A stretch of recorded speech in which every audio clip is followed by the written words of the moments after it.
Well, thank you for staying with us for the news review. We'll be joined shortly by Suleimana Brima. But this segment always brought to you by Endpoint Homeopathic Clinic. They're offering you free prostate screening, free female fertility screening as well. Here's where you can locate them. Here in Accra, they are at Spintex opposite the Shell signboard. There's also Kumasi Kronumabwe here behind the Angel Educational Complex. Then there's Takra De Anaji State Bestema Community 22. There's Techiman Hanswa and Siama Nzema. If you'd like to call them, these are the numbers you can reach them on. 0244 867 068 or 0274 234 321. Endpoint Homeopathic Clinic, the end to chronic disease. So a few matters that have been boiling up over the past few days, over the past week and more. There's the Cecilia Dapa, the latest developments as far as that is concerned, and now the push and shove from her brother's family, the wife to be specific. That issue is turning out to be one interesting issue that does look to be long drawn or will be long drawn. We're just waiting to see how that will pan out from the Attorney General's standpoint, from the OSP standpoint, from the legal standpoint, so to speak. There's also the development in Niger and everything else that has taken place in that country. That military endeavor by ECOWAS has been thrown into the dustbin for now, at least as far as Nigeria is concerned. Bola Tinubu, of course, leading the sub-regional body. But the Nigerian Senate refused to go along with the military option or the martial option. So the question is, what next for Niger? And with Mali cutting ties with the French and Niger seemingly following that path, what will happen in the light of this, especially with other Francophone countries and their engagements with France? Of course, you do know, if you know the history, that over time, even from the colonial days, the post-colonial days, France, Britain, among others, have maintained some sort of cordiality, some sort of relationship, even economic relationship with their former colonies. That's why we have the Commonwealth, for example. And the French, who used a very interesting system of assimilation, have also continued on that trajectory. But is that wall crumbling? That is the question to ask. But we'll find out with time. Time is the master of all, and it determines how things go. Let's get into the newspapers. And maybe let me just sound a warning to all of us with social media accounts. Sometime, was it Saturday, I got a message from Instagram reporting that something was going on with my account and it had been blocked. I mean, all of a sudden, I had been under the weather on Saturday, so by the time I came in, there was nothing to do.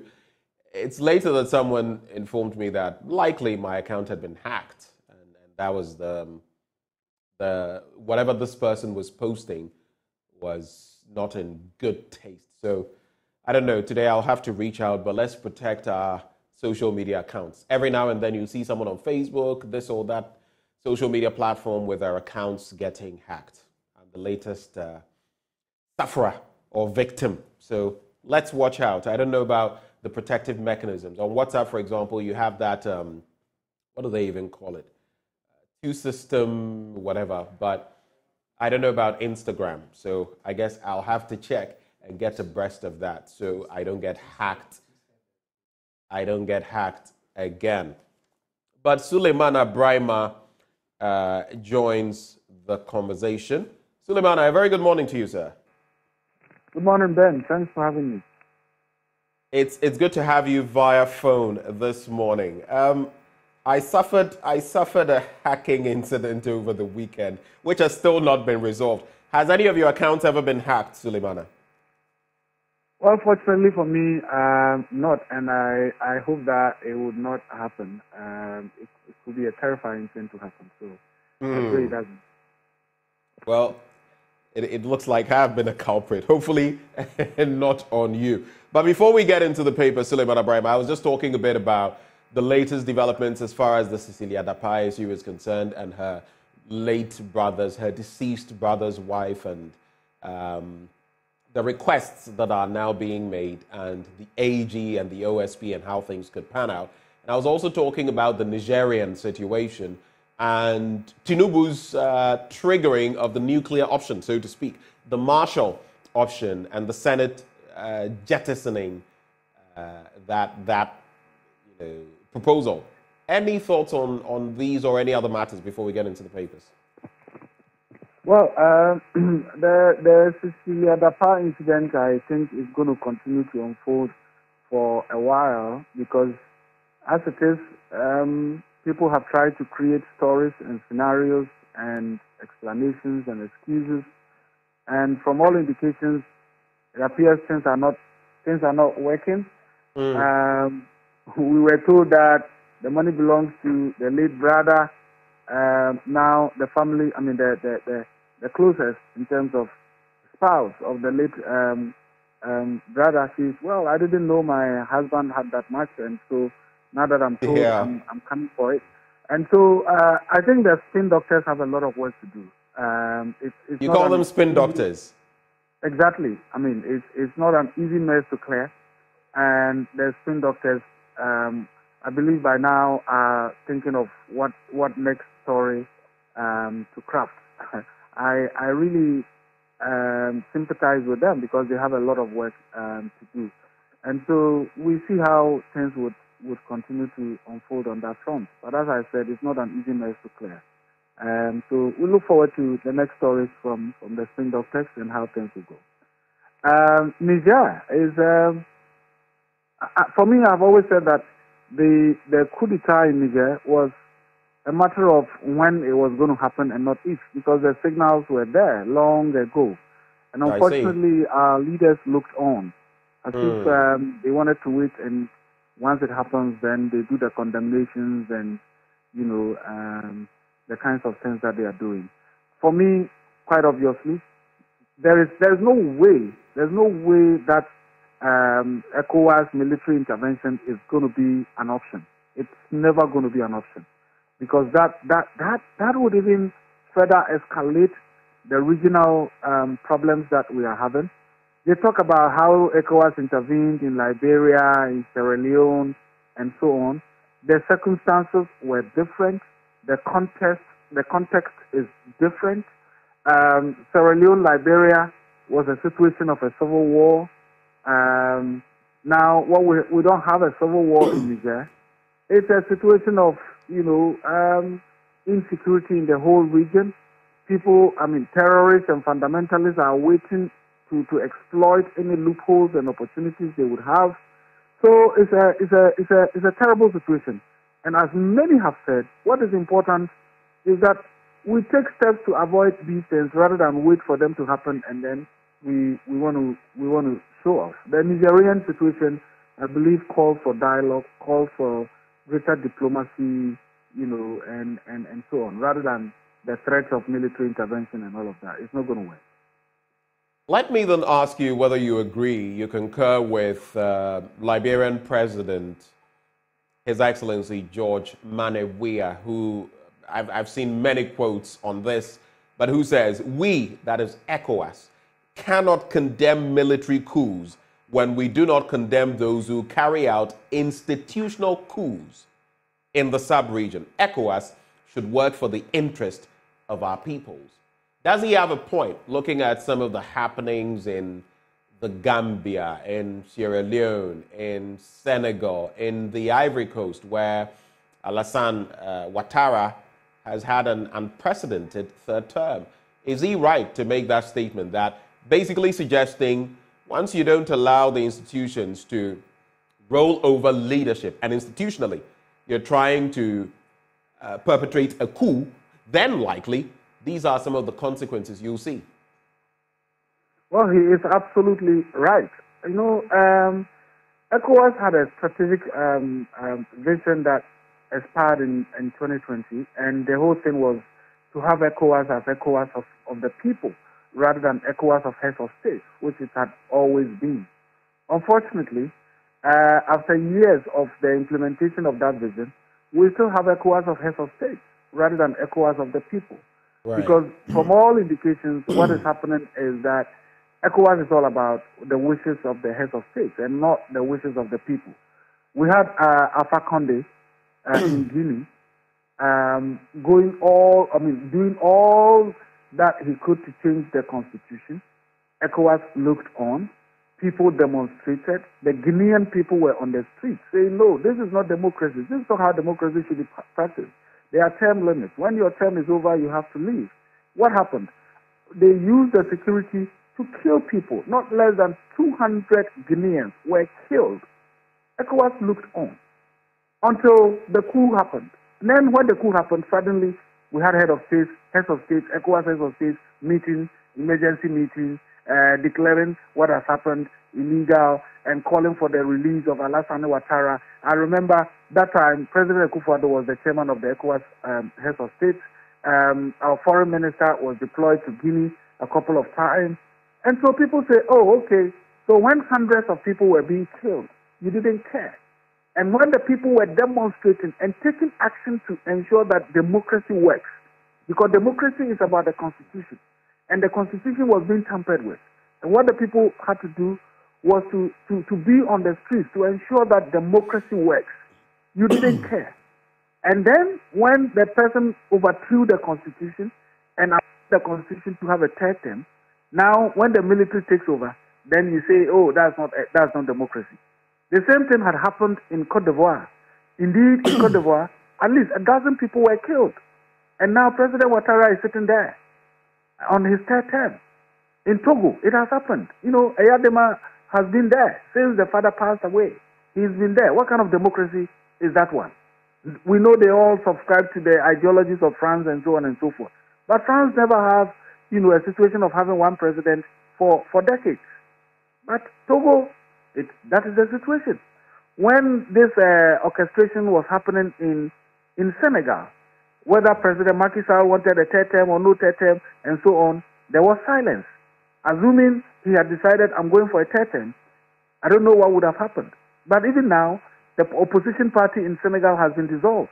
I don't know under what circumstances in a democracy a government can say, I have dissolved the opposition party and arrested figures in the opposition party.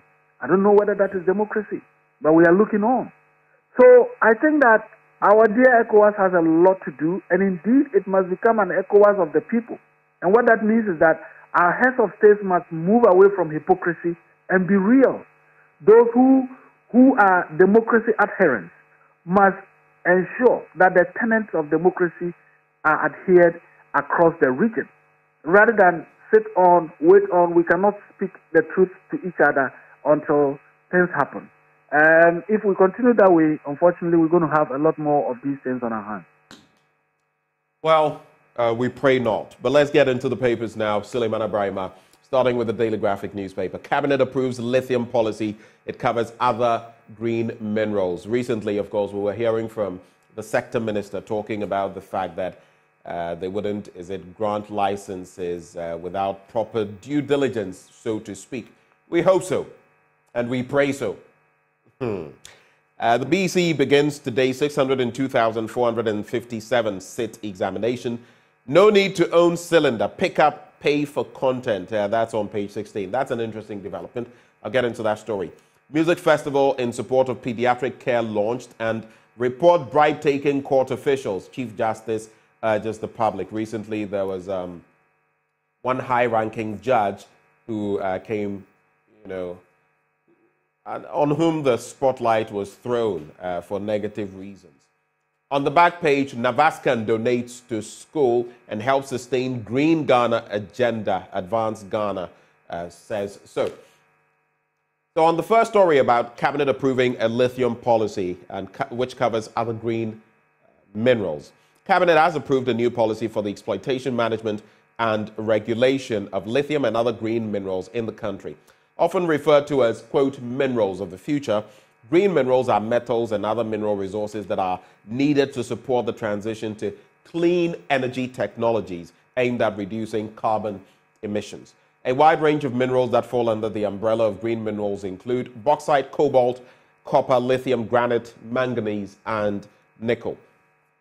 The Minister of Lands and Natural Resources, Samuel Abujinapo, told the Daily Graphic last Thursday that Cabinet approved the policy on July the 27th this year after a rigorous interrogation. The new green minerals policy thus amends the mining and minerals policy of 2014 to include robust and aggressive regimes that will enable the country to reap optimal benefits from lithium and other green minerals. Mr. Jinapo said the new policy would lead to legislative interventions by Parliament, including an amendment of the Minerals and Mining Act 2006, that is Act 703, with the relevant processes already begun. For instance, he said, while Act 703 set the rate for mineral royalties at between 3 and 5%, which has been woeful, by the way, the new policy would see a different royalty regime for green minerals. The question is, how different would it be? How different? Any quick reaction to this before I move on to other stories, Suleimana? Well, I think that the green energy regime is such an important area. I know around the world today, a lot of companies are out there exploring the possibility of engaging in that sector, particularly lithium, cobalt, and tantalite. As a country, we've been on mining for decades now. Gold mining has been with us for, God knows how long. Obuasi, Takwa, and so on. And yet you go to these communities and you don't see any reflection of the kind of resources that have been taken away from those communities. And so as a country, I think it's really important that we manage this new area quite well. What one wonders is if the same level of corruption and all of that would not bedevil this same sector. And I really doubt we would not have the same problem. Because even if you take lithium, even as we are now being told that the policy has been approved, it's possible that people have already acquired and taken over concessions and all of that. And to a large extent, these will be political people, people of influence, and so on. One can only hope that, we go by what we say and ensure that this wouldn't be a 9-day wonder where we just throw up policies, fine documents, but in terms of reality, it becomes a different thing. We have to keep our eyes on it, particularly those of us in the media. Let's understand the issues. Let's interrogate the policies and ensure that we follow through to hold those who must ensure the proper management of this account. This sector accountable. You talked about BCE, which is an important thing for me because my son is on, and so I can only wish all those who are writing today the very, very best of luck, and hope that we continue to work towards improving our education sector so that we can have the best for the future of this country. Right. Just a few stories before I go to page 16. I'm just going to tease out some of those that the Daily Graphic itself teases out on the second page of the paper. There's this interesting one you should check out if you grab a copy of the paper on page 13. Girl 16 refurbishes KG classroom block for Adidiso community. A 16-year-old girl and a student of the SOS Herman Gmeiner International College in Tema, Mamiefua Asabia Yeboa, has refurbished and provided furniture and teaching and learning materials to the kindergarten classroom block of the Adidiso Municipal Assembly Basic School near Nankese in the Suhum municipality in the Eastern region.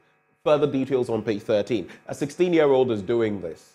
How about the other big wigs in our society, those millionaires and all of that, and the powers that be, especially the politicians? What are you doing? Elon Musk to fund legal bills of X users. And Elon Musk has said X, formerly known as Twitter, will pay the legal bills of anyone who is treated unfairly by their employer for their activity on a social media platform. Elon never ceases to surprise me. In fact, nothing he does, I think I've got to the point where nothing he does surprises me anymore. But another interesting one, Jubilee House goes solar.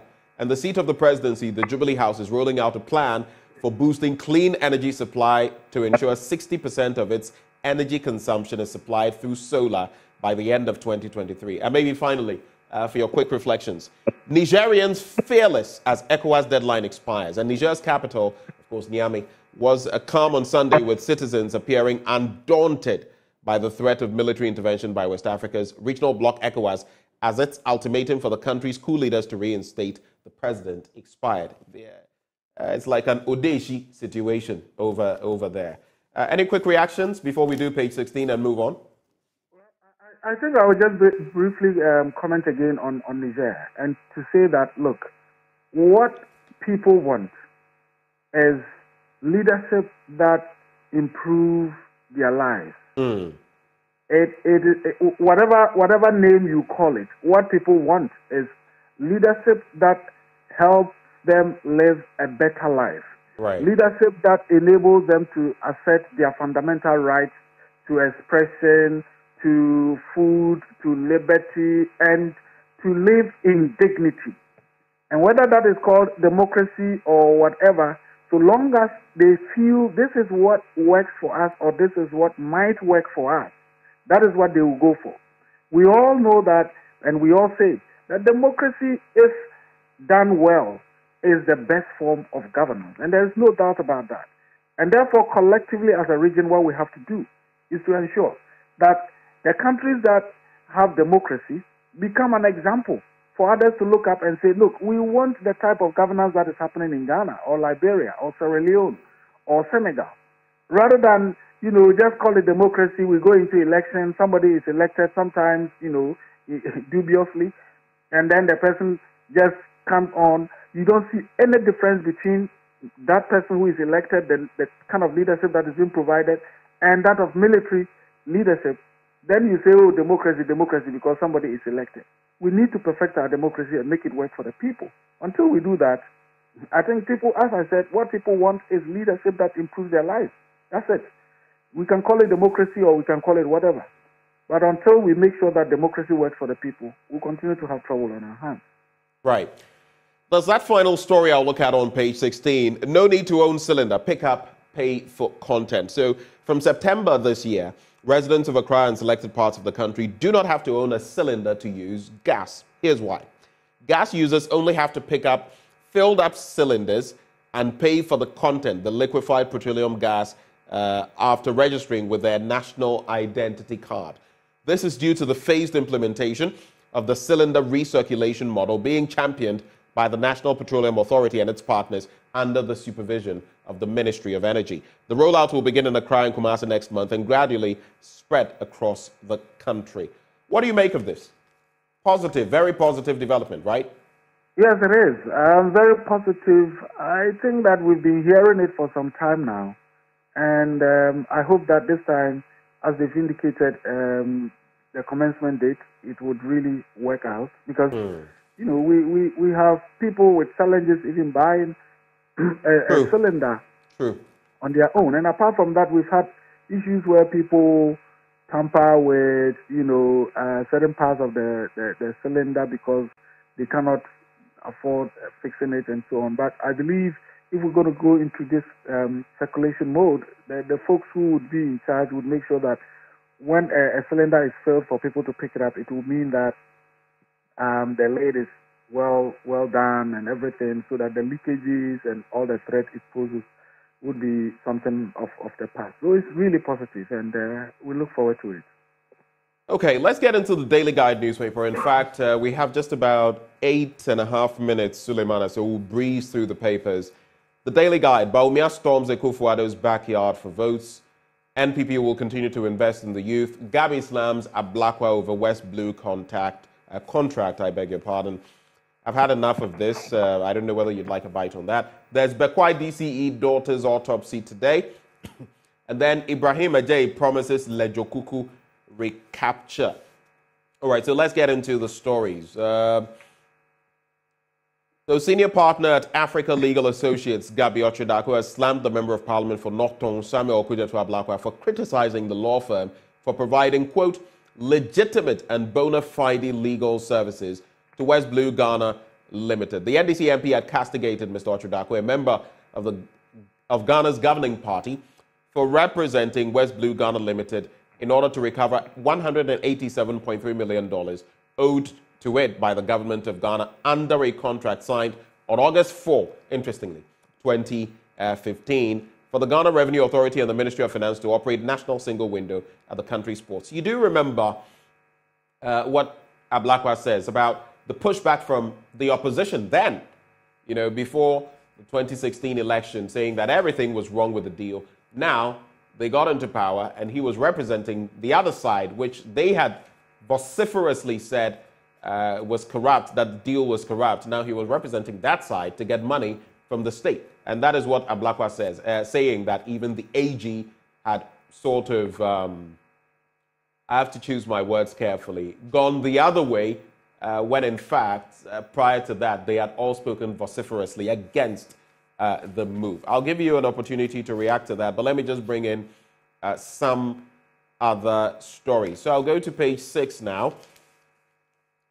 And there's Bekwai DCE daughter's autopsy today. I'm sure you followed that story, Suleimana. So pathologists are expected to perform an autopsy on the body of the daughter of the district chief executive for Bekwai, Kwekuche Bafor, today, Monday, August the 7th, 2023, to ascertain the cause of her death.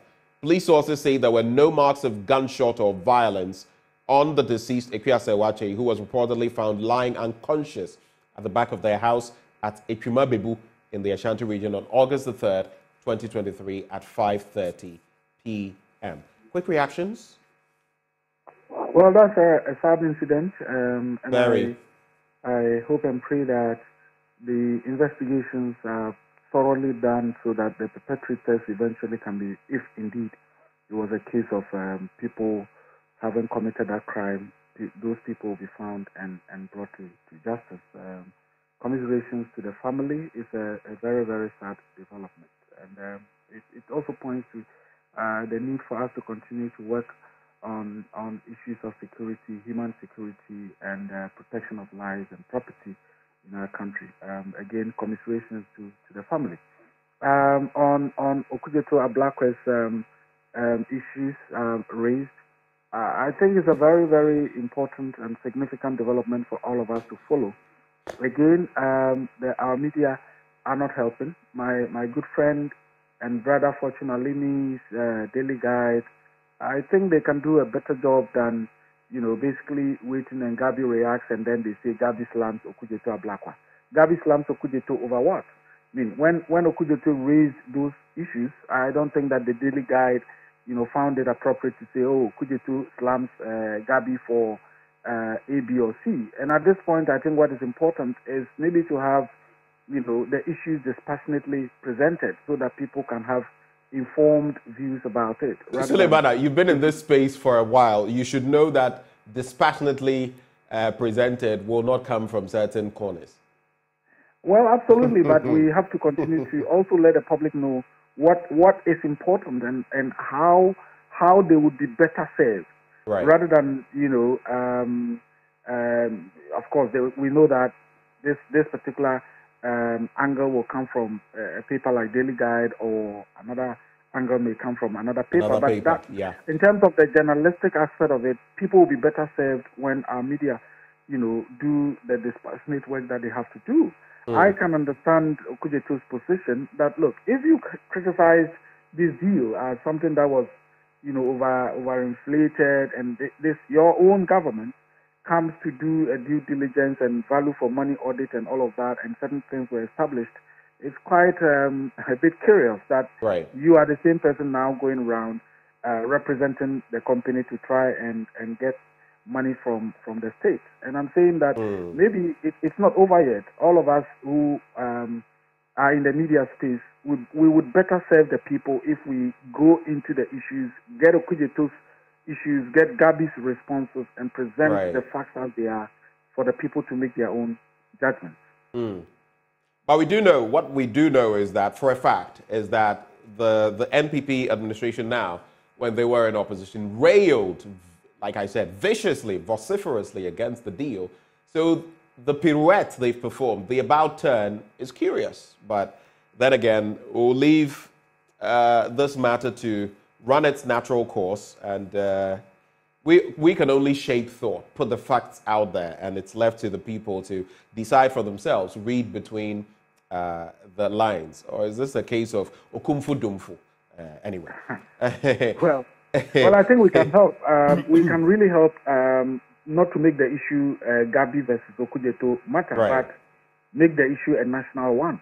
And, I think we would have conversations about how perhaps we need to bring this out. I have told my brother and friend Okujeto some time ago that, being a member of parliament, he would be privy to sometimes a number of things that individual journalists may not be privy to, and sometimes it may be useful to engage the mainstream media to explain certain things to them so that when matters are picked up, right or wrong, it wouldn't become like it's an individual thing that is being done.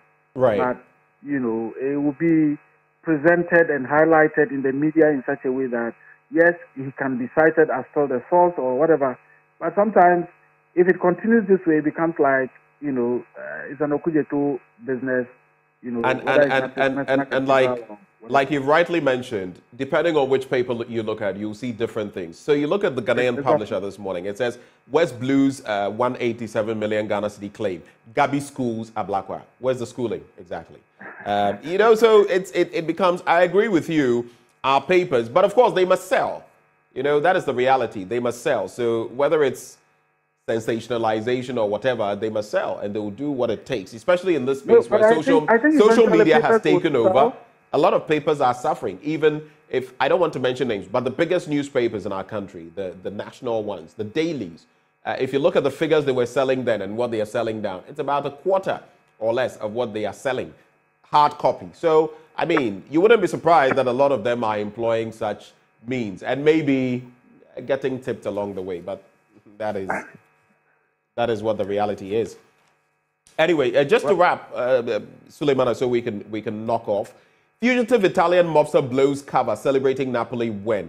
Guess what? He's been the 60-year-old criminal who was on Italy's 100 most wanted fugitives list and previously sentenced in absentia to 14 years and 4 months in prison for tax evasion and tax fraud, was apprehended after police spotted him in a photo of a group of football fans. Can you imagine that? Laporta was out celebrating his hometown football team, Napoli, winning the Italian championship for the first time in 33 years. And that was how the police spotted him, traced him. He's accused of money laundering and a whole lot. There's also 5.5 magnitude earthquake collapses more than 100 houses in China, and Pakistan passenger train derails, killing 30. When you look at the Finder newspaper, this interesting one, achieving modern economy will fulfill vision of founding fathers. Recently the president has been speaking about transforming Ghana's economy, and some have asked the question, in this twilight of your administration, like we're in the 7th year, and you're now going to change which economy again? And Economy Times, government records 6.3 billion Ghana cedi deficit for first half 2023. And Bankers Association, what are they saying? Banks ready to withstand any shocks. You can pick one or two of these and reflect on them in some 30 seconds, Suleimana, and we're gone. Well, a quick one on the banking sector. I have been following quite closely and curiously the conversations around Bank of Ghana making a loss of 60 billion CDs and the attempts to write off the debt and all of that. And I keep telling myself that not too long ago, the Bank of Ghana, as the supervising entity, had to take over a number of banks and eventually consolidate them into what we have now as Consolidated Bank Ghana Limited. So if the supervising entity itself is now messing up or has messed up the way it is, I believe if there was another entity, we would have had a situation where they would say, okay, yeah, we need to take over the Bank of Ghana. Because, if the others did the same thing in terms of lawsuits and management and all of that, and they were taking over, then really, if we had the opportunity, the Bank of Ghana itself maybe have to also be taken over. by another entity and then managed properly. Just as well, we don't have those options to trigger. Yes, we don't have we can't trigger options, the nuclear option with our central bank. But thank you, Suleimana. Interesting thought there. Suleimana Brahima, thank you for joining the conversation. Suleimana Brahima, Executive Director, Media Foundation for West Africa. Have a wonderful day, sir. And this is how we wrap the conversation. A few messages coming through. This one says, it's from Honorable Sam Aristotle, you say. Happy birthday to my lovely sister and everything, Janet Amwano at Gomwa Imprimem. May the Lord bless you with more age and blessings. Harriet Tampofo, you celebrated your birthday, I believe, on Saturday. Belated happy birthday to you. God richly bless you. I know it's been quite a struggle, but keep faith and don't get despondent. God has got you. And to my friend Wallace in Tennessee in the United States, you've been under the weather. God be with you. I wish you the very best of the day. This segment, before we go into sports, brought to you always by Endpoint Homeopathic Clinic. They are offering free prostate screening, free female fertility screening. Just reach out to them here in Accra at Spintex opposite the Shell signboard, Kumasi Kronomu Abwe behind the Angel Educational Complex, the Stakradi Anaji State, Tema Community 22, Techiman Hanso and the Siaman. Their call lines 0244 867-068 or 0274-234-321. Endpoint Homeopathic Clinic, the end to chronic disease. Interesting developments in the Women's World Cup. South Africa crashing out, the United States crashing out to Sweden, among others. And of course, some of those friendly games played in men's football. More of that coming your way in sports.